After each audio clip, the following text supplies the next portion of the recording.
دنیا کے اندر بہت سے سن گزرے ہیں، لیکن ان میں سے چند ایک مشہور بھی ہوئے۔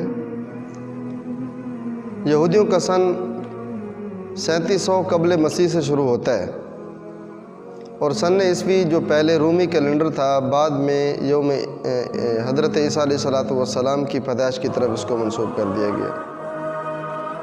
ایک سن بکرمی ہے جو راجہ بکر مجید کو جب ساکھا قوم پر فتح حاصل ہوئی تو پھر تخت نشین ہوا وہ، تو اس نے اس سن کی ابتدا کی۔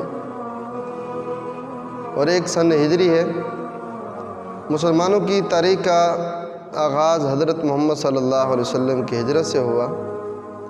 اس سے پہلے مسلمانوں کی تاریخ کا باقاعدہ کوئی مستقل نظام نہیں تھا، بلکہ وہ سن نبوت سے یا آخری حج سے تاریخ کا اندازہ لگاتے تھے، یا اسی طرح عرب کے اندر مشہور واقعات تھے جن کی بنیاد پر تاریخ کا اندازہ لگاتے تھے، جیسے جنگ داعش، جنگ بسوس، جنگ فجار، عام الفیل وغیرہ۔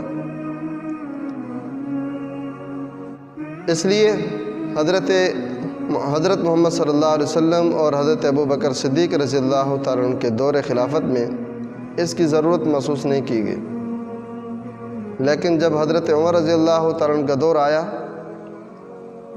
17 ہجری میں، حضرت ابو موسیٰ اشعری رضی اللہ تعالیٰ عنہ نے خط لکھا کہ امیر المومنین، بہت سے علاقوں میں آپ کے خطوط جاری ہوتے ہیں لیکن ان میں تاریخ نہیں ہوتی، اور تاریخ لکھنے کا بڑا فائدہ ہوتا ہے۔ تو حضرت عمر رضی اللہ تعالیٰ عنہ نے اس بات کو محسوس کیا اور اکابر صحابہ کو بلایا، بڑے بڑے صحابہ تشریف لائے، ان سے مشورہ ہوا تو صحابہ کی 4 قسم کی جماعتیں بنی۔ ایک جماعت کی رائے یہ تھی کہ اسلامی سال کی ابتدا حضور اکرم صلی اللہ علیہ وسلم کی ولادت سے کرنی چاہیے۔ اسی طرح دوسری جماعت کی رائے یہ تھی کہ اسلامی سال کی ابتدا جو ہے وہ حضور اکرم صلی اللہ علیہ وسلم کی نبوت یا بعثت سے کرنی چاہیے، اور تیسری جماعت کی رائے یہ تھی کہ اسلامی سال کی ابتدا حضور کی ہجرت سے کرنی چاہیے، اور چوتھی جماعت کی رائے یہ تھی کہ اسلامی سال کی ابتدا حضور اکرم صلی اللہ علیہ وسلم کی وفات سے کرنی چاہیے۔ حضرت عمر رضی اللہ تعالیٰ عنہ نے ان تمام کی باتیں سنی اور اس پر باقاعدہ بحث و مباحثہ بھی ہوا۔ آخر میں امیر المومنین حضرت عمر نے فیصلہ سنایا کہ حضور کی ولادت اور بعثت سے تو ہم اسلامی سال کی ابتدا نہیں کر سکتے۔ اس کی وجہ یہ ہے کہ حضور کی ولادت کے دن میں اور بعثت کے دن میں اختلاف ہے، تو اس لیے اسلامی سال کی ابتدا ان سے نہیں کر سکتے۔ اور دوسری بات کہ حضور کی وفات سے بھی اسلامی سال کی ابتدا نہیں کر سکتے، کیونکہ یہ حضور کی وفات کا سال جو ہے یہ اسلام اور مسلمانوں کے غم کا سال ہے، اور غم والے سال اسلامی سال کی جو ہے ہم ابتدا نہیں کر سکتے۔ تو تمام صحابہ کا اس بات پر اجماع ہوا کہ اسلامی سال کی ابتدا جو ہے وہ ہجرت سے کرنی چاہیے، تو تمام صحابہ اس پر متفق ہوئے اور اسلامی سال کی ابتدا ہجرت سے مقرر ہوئی۔ پھر اسی مجلس کے اندر ایک دوسرا مسئلہ اٹھا کہ سال کے 12 مہینے ہیں، اور ان 12 مہینوں میں سے اسلامی سال کے اسلامی پہلا مہینہ جو ہے وہ کون سا ہونا چاہیے؟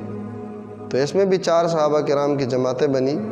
ایک جماعت کی رائے یہ تھی کہ سال کا پہلا مہینہ جو ہے وہ رجب ہونا چاہیے، اور دوسری جماعت ان کی رائے یہ تھی کہ سال کا پہلا مہینہ رمضان المبارک ہونا چاہیے، اور تیسری جماعت کی رائے یہ تھی کہ سال کا پہلا مہینہ محرم الحرام ہونا چاہیے، اور اسی طرح چوتھی جماعت کی رائے یہ تھی کہ سال کا پہلا مہینہ جو ہے وہ ربیع الاول ہونا چاہیے۔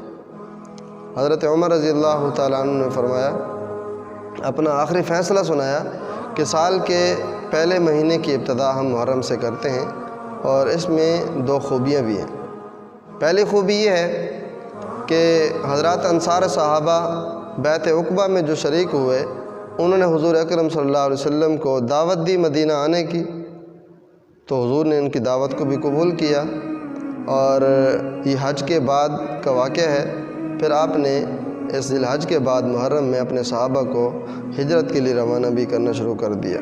اور دوسری خوبی یہ ہے کہ حج اسلام کی ایک تاریخی عبادت ہے۔ مسلمان حج کر کے محرم الحرام میں واپس آتے ہیں، تو اس لیے اسلامی سال کے پہلے مہینے کی ابتدا محرم الحرام سے کرنی چاہیے۔ تو اس پر بھی تمام صحابہ کا اجماع ہوا، اتفاق ہوا، اور یوں اسلامی سال کے پہلے مہینے کی ابتدا محرم الحرام سے ہوئی۔ یعنی یوں سمجھے کہ اسلامی سال کی ابتدا ہجرت سے اور اسلامی سال کے پہلے مہینے کی ابتدا محرم الحرام سے قرار پائی، اور امت مسلمہ کا آج تک یہ امت مسلمہ میں یہ عمل جاری ہے اور یہ اس طرح جاری رہے گا۔ Thanks for watching. Don't forget to like, comment, share and subscribe to